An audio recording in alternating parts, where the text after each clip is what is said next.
دنیا میں جتنے بھی مذاہب پائے جاتے ہیں یا آئندہ پائے جائیں گے، ان میں سب سے اچھا اور سچا مذہب اسلام ہے۔ اسلام کے معنی ہوتے ہیں اطاعت و فرمانبرداری۔ اسلام ہی سچا کیوں؟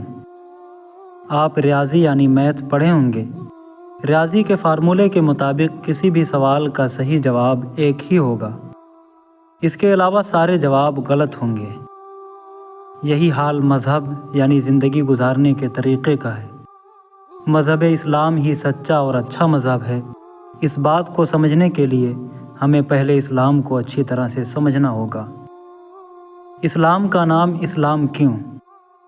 دنیا میں بے شمار مذاہب پائے جاتے ہیں، ان میں سے ہر ایک کا نام یا تو کسی شخص کے نام پر رکھا گیا ہے یا اس قوم کے نام پر جس میں وہ مذہب پیدا ہوا۔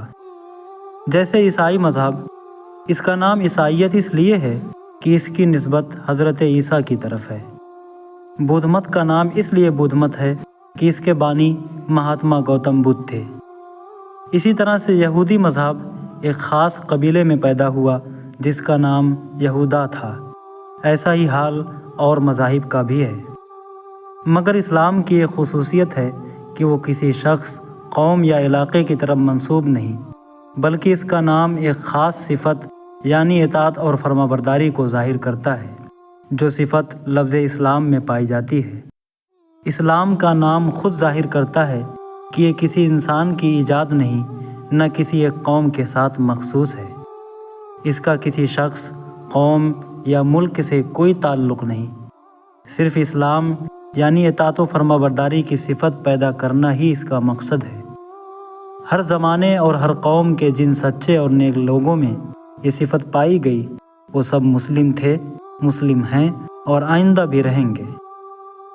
اس دنیا میں موجود ہر چیز کا مذہب اسلام ہے۔ دنیا اور جو کچھ دنیا میں ہے، اس پر غور کریں تو ہمیں ساری چیزیں قاعدے اور قانون کے ماتحت نظر آتی ہیں۔ چاند، تارے اور سیارے سب ایک زبردست قاعدے میں بندھے ہوئے ہیں، جس کے خلاف بال برابر بھی حرکت نہیں کر سکتے۔ زمین ایک خاص رفتار سے گھوم رہی ہے، اس کے لیے جو وقت، رفتار اور راستہ مقرر ہے، اس میں ذرا سا بھی فرق نہیں آتا۔ اسی طرح پانی، ہوا، روشنی اور حرارت سب ایک ضابطے کے پابند ہیں۔ جمادات و نباتات اور حیوانات میں سے ہر ایک کے لیے جو قانون مقرر ہے، اسی کے مطابق یہ سب پیدا ہوتے ہیں، بڑھتے ہیں اور گھٹتے ہیں، جیتے ہیں اور مرتے ہیں۔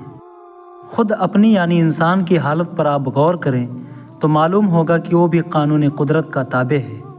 جو قاعدہ اس کی پیدائش کے لیے مقرر کیا گیا ہے، اسی کے مطابق وہ سانس لیتا ہے، پانی، غذا اور حرارت و روشنی حاصل کرتا ہے۔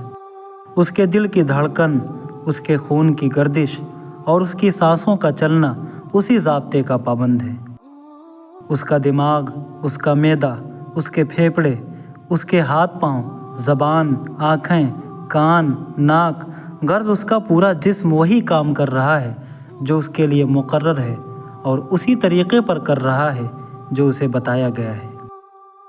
وہ ضابطہ یا قانون جس کی بندش میں بڑے بڑے سیاروں سے لے کر زمین کا چھوٹے سے چھوٹا ذرہ تک جکڑا ہوا ہے، بڑے حاکم کا بنایا ہوا قانون ہے، اور وہ بڑا حاکم ایک ہی ہے اور اکیلا ہے۔ دنیا اور دنیا کی ساری چیزیں اس حاکم کی مطیع اور فرمانبردار ہیں، کیونکہ وہ اسی کے بنائے ہوئے قانون کی اطاعت کر رہی ہیں۔ اس لحاظ سے ساری دنیا کا مذہب اسلام ہوا، کیونکہ ہم جان چکے ہیں کہ خدا کی اطاعت و فرمانبرداری ہی کو اسلام کہتے ہیں۔ سورج، ہوا، پانی اور روشنی بھی مسلم، چاند اور تارے سب مسلم ہیں، زمین بھی مسلم ہے، آسمان بھی مسلم ہے، اس لیے کہ جو ضابطہ ان کے لیے بنایا گیا ہے اس پر وہ عمل کر رہے ہیں۔ آئیے اب ہم جانتے ہیں کہ اسلام یعنی اطاعت و فرمانبرداری کی صفات انسان کے اندر کیا تبدیلیاں لاتی ہیں۔ دنیا کی تمام چیزوں کی طرح اگر انسان بھی حقیقی مسلم ہوگا تو اس کے اخلاق میں خدا ترسی یعنی خوف خدا، حق شناسی یعنی سچ کی پہچان، اور راست بازی یعنی ایمانداری ہوگی۔ وہ دنیا میں یہ سمجھ کر رہے گا کہ سب چیزوں کا مالک خدا ہے۔ میرے پاس اور سب انسانوں کے پاس جو کچھ ہے خدا ہی کا دیا ہوا ہے۔ میں کسی چیز کا، یہاں تک کہ خود اپنے جسم اور جسمانی قوتوں کا بھی مالک نہیں ہوں۔ سب کچھ خدا کی امانت ہے، اور امانت میں تصرف یعنی اسے استعمال کرنے کا جو اختیار مجھے دیا گیا ہے، مجھے اس کو خدا ہی کی مرضی کے مطابق استعمال کرنا چاہیے۔ ایک دن خدا مجھ سے اپنی یہ امانت واپس لے گا، اور اس وقت مجھ کو ایک ایک چیز کا حساب دینا ہوگا۔ یہ سمجھ کر دنیا میں جو شخص رہے اس کے اخلاق کا اندازہ کیجیے۔ ایسا شخص اپنے دل کو برے خیالات سے پاک رکھے گا، وہ اپنے ذہن کو غلط خیالات سے بچائے گا، وہ اپنی آنکھوں کو بری نگاہ سے روکے گا، وہ اپنے کانوں کو برائی یعنی غیبت وغیرہ سننے سے باز رکھے گا، وہ اپنی زبان کی حفاظت کرے گا تاکہ اس سے حق کے خلاف کوئی بات نہ نکلے، وہ اپنے پیٹ کو حرام کے رزق سے بھرنے کے بجائے بھوکا رہنا زیادہ پسند کرے گا، وہ اپنے ہاتھوں کو ظلم کے لیے کبھی نہ اٹھائے گا، وہ اپنے پاؤں کو برائی کے راستے پر کبھی نہیں چلائے گا، وہ اپنے سر کو باطل کے سامنے کبھی نہ جھکائے گا، خواہ وہ کاٹ ہی کیوں نہ ڈالا جائے، وہ اپنی کسی خواہش اور کسی ضرورت کو ظلم اور ناحق کے راستے پر کبھی پورا نہ کرے گا، وہ نیکی اور شرافت کا مجسمہ ہوگا، حق و صداقت کو ہر چیز سے زیادہ عزیز رکھے گا، اور اس حق اور سچ کے لیے اپنی ذات کے ہر فائدے اور اپنے دل کی ہر خواہش کو بلکہ اپنی ذات کو بھی قربان کر دے گا۔ وہ ظلم و زیادتی کو ہر چیز سے زیادہ ناپسند کرے گا، اور کسی نقصان کے خوف سے یا کسی فائدے کی لالچ میں اس ظلم کا ساتھ دینے پر کبھی تیار نہ ہوگا۔ دنیا کی کامیابی بھی ایسے شخص کا حصہ ہے۔ اس سے بڑھ کر دنیا میں کوئی معزز اور شریف نہ ہوگا، کیونکہ اس کا سر خدا کے سوا کسی کے سامنے جھکنے والا نہیں، اور اس کا ہاتھ خدا کے سوا کسی کے سامنے پھیلنے والا نہیں۔ ذلت ایسے شخص کے پاس کیوں کر پھٹک سکتی ہے؟ اس سے بڑھ کر دنیا میں کوئی طاقتور بھی نہ ہوگا، کیونکہ اس کے دل میں خدا کے سوا کسی کا خوف نہیں، اور اس کو خدا کے سوا کسی سے بخشش اور انعام کا لالچ بھی نہیں۔